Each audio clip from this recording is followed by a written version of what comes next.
Boa noite, meu nome é Felipe. Vamos para mais uma live de leitura bíblica, mas antes vamos começar com a nossa oração. Senhor Jesus, que o Senhor esteja presente do começo ao fim dessa leitura. Que o Senhor coloque em minha boca qualquer palavra necessária para a explicação dessa passagem. Senhor, traga para essa live todas as pessoas que precisam ouvir essa palavra que se encontra em Filipenses 3.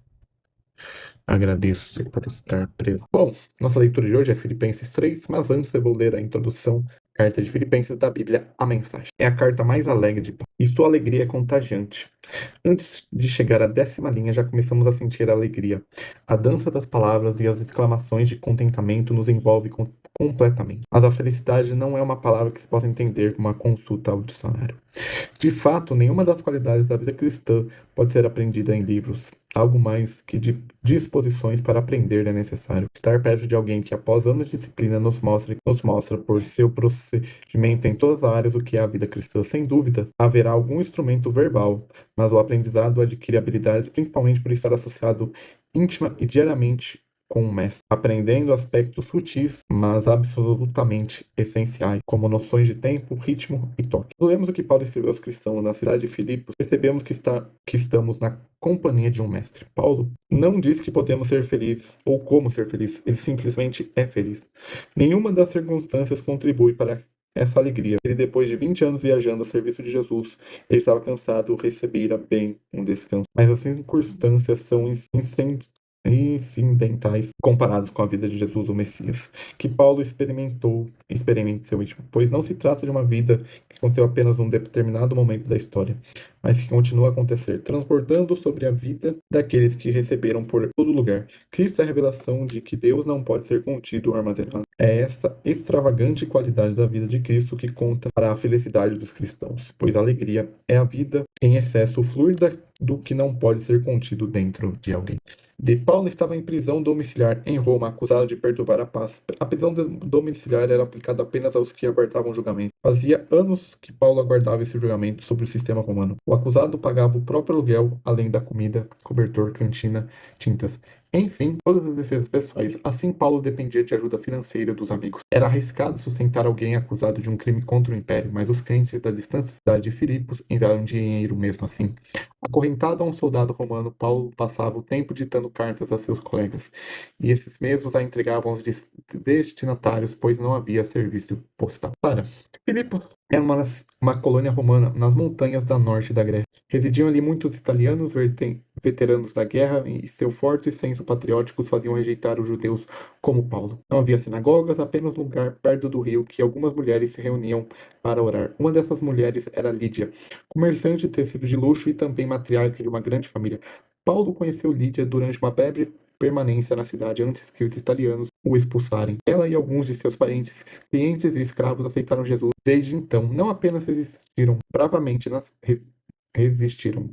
fé, como também enviaram auxílio financeiro a Paulo. Contexto: no início dos anos 60 depois de Cristo, o patriotismo na cidade romana envolvia festas em honra a César, das deusas de Roma e dos outros deuses. A cidade inteira saía às ruas para participar de procissões como estandes e imagens, rituais de sacrifício, discursos, comida e às vezes prostituição ritual e automutilação. Judeus e cristãos que recusavam a participar eram considerados antipatriotas, antissociais e ateus. Haviam rumores que os cristãos comiam carne e sangue em seus banquetes do amor, nos quais diziam ocorrer também casos de incestos e vários outros vícios. Esse é o contexto, essa introdução da carta de Filipe, a carta que Paulo escreve durante sua prisão e que é considerada a carta mais alegre.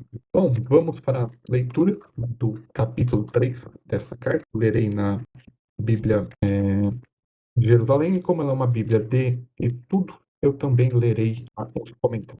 Capítulo 3. O verdadeiro caminho da salvação cristã. Finalmente, irmãos, regozijai-vos no Senhor. Ao concluir sua carta, Paulo retoma um novo desenvolvimento. Essa retomada leve, alguns creem que passagem 3 do versículo 2, passagens 3, 2 e 4. Foi um bilhete independente, ver a introdução às epístolas de São Paulo. Então, escrevo-vos a mesma coisa que não é penoso e seguro para vós. Contudo, cuidado com os cães. Cães, epíteto que os judeus davam aos gentios. Cuidado com os cães. Cuidado com os maus operários. Cuidado com os falsos circuncidados.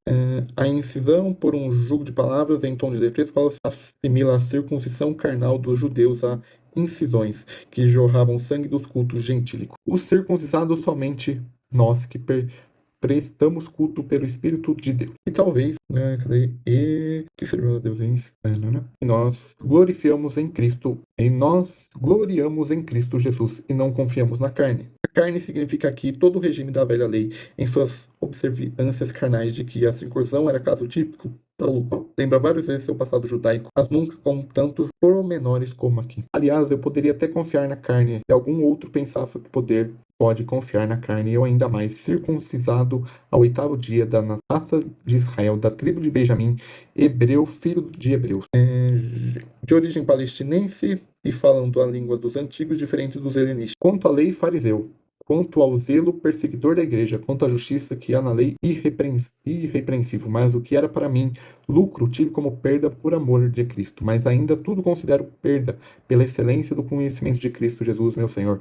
Por ele perdi tudo e tudo tenho como esterco, para ganhar a Cristo e ser achado nele, não tendo como a justiça que vem da lei, mas aquela que pela fé em Cristo Jesus, aquela que vem de Deus e apoiada na fé. As oposições dessas duas justiças e de todo o assunto das epístolas Gálatas e aos Romanos. Para conhecê-lo e conhecer toda a sua ressurreição e participar do seu sofrimento, conformamo-me com ele na sua morte, para ver seu acaso sofrimento conforme com ele na cruz, na sua morte, para ver o avanço, ressurreição entre os mortos. Paulo não pode estar falando aqui da ressurreição geral que irá impor todos os homens, bons ou maus, e salvará estes últimos a uma morte eterna. Pensa antes na verdadeira ressurreição, a dos justos que o fez sair de entre os mortos para viverem com Cristo. Não que eu já tenha alcançado ou já fui alcançado por Cristo Jesus. Aqui é no caminho, uma declaração do caminho de Damasco.